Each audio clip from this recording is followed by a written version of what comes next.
Hitler जो था वो पैदा हुआ था 1889 में इन ऑस्ट्रिया और उसका चाइल्डहुड पॉवर्टी में बीता, मतलब गरीबी में बीता। फर्स्ट वर्ल्ड वॉर में वो एनरोल हुआ in the army as a messenger in the front. He was then promoted to become a corporal और उसे कई मेडल्स मिले अपनी ब्रेवरी के लिए। तो हिटलर को जर्मनी की डिफीट ने हॉरिफाई करा और ट्रीटी ऑफ वर्सेल्स के टर्म पर उसे बहुत गुस्सा आया। He became furious। अब उसने क्या करा? 1919 में उसने एक स्मॉल ग्रुप को ज्वाइन किया जिसका नाम था द जर्मन वर्कर्स पार्टी।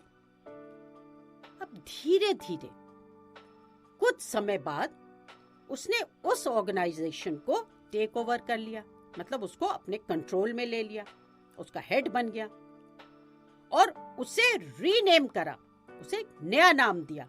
क्या नाम दिया? National socialist German workers party. और इसी पार्टी को बाद में नाजी पार्टी के नाम से जाना जाने लगा। अब 1923 में हिटलर ने प्लान किया to seize control of Bavaria. Seize मतलब कब्जा करना। और उसके बाद उन्होंने प्लान करा अ मार्च टू बर्लिन और वो भी था टू कैप्चर पावर। मगर वो फेल हो गए अपने इन प्लान्स में और उससे क्या हुआ? उनको अरेस्ट कर दिया गया। फिर उनका ट्रायल हुआ और फिर ट्रीजन के लिए ट्रायल हुआ। किसके लिए हुआ? ट्रीजन। ट्रीजन का क्या मतलब होता है? ट्रीजन मतलब देश के साथ गद्दारी, देशद्रोह। उनका ट्रायल शुरू हुआ ट्रीजन के लिए। मगर क्या हुआ कि बाद में उसे रिलीज कर दिया गया, कुछ नहीं हुआ। Up till the early 1930s, the Nazis could get no support. मगर ग्रेट डिप्रेशन के टाइम पर नाजीज्म एक मैस मूवमेंट बन गया। अब मैस मूवमेंट क्या होता है? एक ऐसा मूवमेंट जिसमें पीपल ह्यूज नंबर्स में पार्टिसिपेट करते हैं, वो हो गया मैस मूवमेंट। अब हम ये पढ़ चुके हैं कि 1929 के बाद बैंक्स कोलैप्स, बिजनेस बंद हो गए, लोगों के जॉब्स छूट गए, मिडिल क्लास की ये हालत हो गई कि उनके पास कुछ भी नहीं बचा, न मनी न हाउस, वो डेस्टिट्यूट हो गए थे। अब इस समय क्या हुआ? नाजी ने प्रोपेगेंडा करा और नाजी प्रोपेगेंडा ने लोगों में होप्स जगाए फॉर अ बेटर फ्यूचर।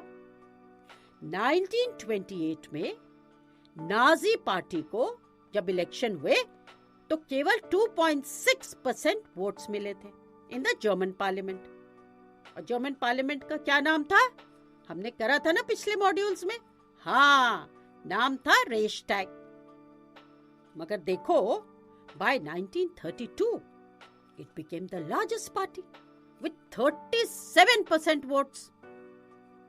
अब हिटलर एक बहुत अच्छे पावरफुल स्पीकर भी थे, तो उन्होंने क्या करा? लोगों को प्रॉमिस किया कि वे एक स्ट्रॉन्ग नेशन बिल्ड करेंगे और वर्सेल्स की इनजस्टिस को ठीक करेंगे, मतलब अंडू करेंगे, और जर्मन पीपल की डिग्निटी को वापस लाएंगे।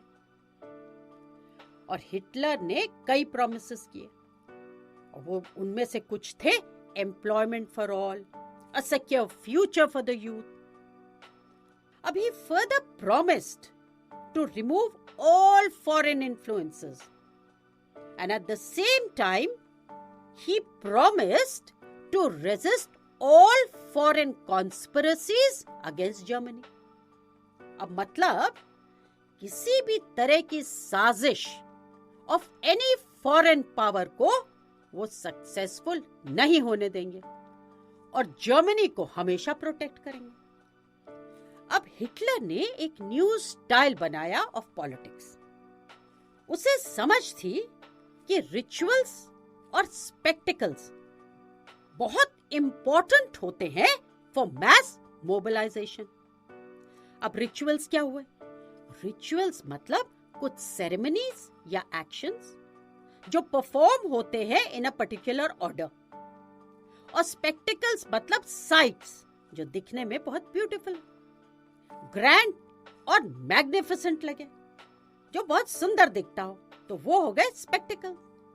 और मैस मोबिलाइजेशन का मतलब है मैसेस को एक्शन में लाना, मतलब लॉट ऑफ पीपल को एक्शन में लाना, उनको एक साथ लाना और उन्हें एक्शन के लिए तैयार करना।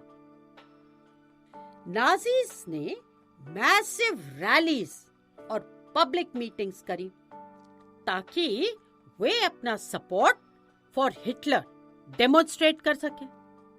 डेमोन्स्ट्रेट मतलब शो कर सके और लोगों में इंस्टिल कर सके अ सेंस ऑफ यूनिटी।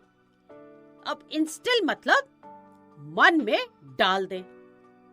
तो रेड बैनर जिसके ऊपर स्वास्तिका का साइन होता था, नाजी सैल्यूट जो एक स्पेशल स्टाइल का सैल्यूट होता था, और राउंड ऑफ अप्लॉज मतलब क्लैपिंग आफ्टर द स्पीचेस एक तरह का रिचुअल था जो हिटलर की पावर का एक स्पेक्टेकल